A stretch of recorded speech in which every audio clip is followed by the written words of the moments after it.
কি হচ্ছে ভাই? কর্ণফুলি সাইনবোর্ডে তো নেই, সাইনবোর্ডে টাকা জমা দিয়েছে, টাকা মারা গেছে। এই যে এই এই হাসপাতালের ও কর্ণফুলীর মালিক, এই হাসপাতালেরও মালিক জসিম জসিম, জসিম নামে না? জসিম মেডিকেল ওনারে ধরে নাই? মালিক উনি তো নাই, কাউরি ধরে নাই, মানে ওনার লোকজন? ধরছিল ইয়াতে নিছিল কোর্টে, হ্যাঁ, যে লোক আছে ওখানে।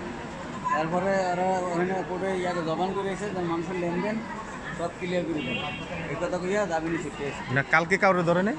কালকে কালকে কাউরে ধরে নাই? না কালকে পুলিশে ছাড়েনি।